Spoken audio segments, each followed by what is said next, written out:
మీనాక్షి పార్టీని మనుమరాలని తన ముందు కూర్చోమన్నారు. పొద్దున్న స్వామివారి అనుమతితో కామాక్షీదేవి దర్శనానికి వెళ్ళిన అంబుజం విచారవదనంతో వచ్చి స్వామివారికి నమస్కరించింది. ఆవిడ తీవ్రమైన బాధతో కళ్ళల్లో నీరు కారుస్తోంది. స్వామివారు చూసి వాత్సల్యంతో, అడ్డడ్డా, ఎందుకమ్మా ఏడుస్తున్నావు అని అడిగారు. అంబుజమ్మ ఆమె కళ్ళు తుడుచుకొని ఇలా చెప్పింది. ఇది ఇలా పెరియావా? 2 నెలల క్రితం కామాక్షికి 5 రోజుల సేవ చేసినప్పుడు నా అల్లుడు కూతురు ఒక్కటైతే నా 8 సవర్ల 2 వరుసల బంగారు గొలుసును ఇస్తానని మొక్కుకున్నాను. అమ్మవారు వాళ్ళిద్దరినీ ఒకటి చేసింది. ఈరోజు నా గొలుసు ఇద్దామని వెళ్ళాను, కానీ అది నా గొంతులో నుండి జారిపడి ఎక్కడో పడిపోయింది. ఆత్రంగా అంతా వెతికాను, కానీ నాకు ఎక్కడా దొరకలేదు. అది అమ్మవారికి ఇస్తానన్న గొలుసు. ఇప్పుడు నన్నేం చెయ్యమంటారు పెరియావా అని మళ్ళా కళ్ళనీరు పెట్టుకుంది. స్వామివారు మీనాక్షి పార్టీ వైపు అర్థమైందా అన్నట్లు చూశారు.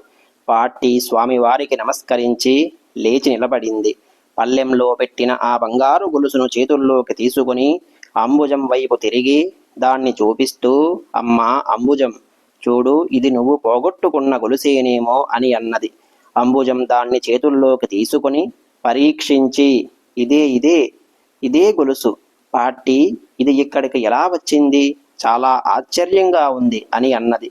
పార్టీ అంబుజానికి జరిగిన విషయమంతా గుక్క తిప్పుకోకుండా చెప్పింది. అంబుజం మామి మీనాక్షి పార్టీని కౌగిలించుకుంది సంతోషంతో. పార్టీ, నువ్వు ఏమీ దిగులు పడకు. నేను స్వామివారి సమక్షంలో చెబుతున్నాను.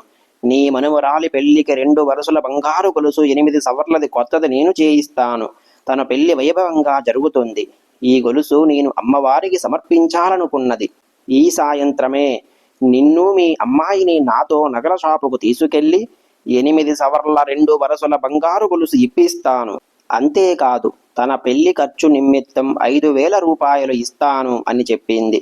స్వామివారు ప్రత్యక్ష కామాక్షిలా కూర్చొని అంతా చూస్తున్నారు సాక్షిగా. అందరూ మహాస్వామి వారికి నమస్కరించారు. స్వామివారు మీనాక్షి పార్టీ వైపు చూస్తూ, ఈరోజు నువ్వు నీ మనుమరాలు 5 ప్రదక్షిణలు చెయ్యలేదు. సాయంత్రం వెళ్ళి 5 ప్రదక్షిణలు చేసి అమ్మవారిని ప్రార్థించండి అని చెప్పి పంపించారు.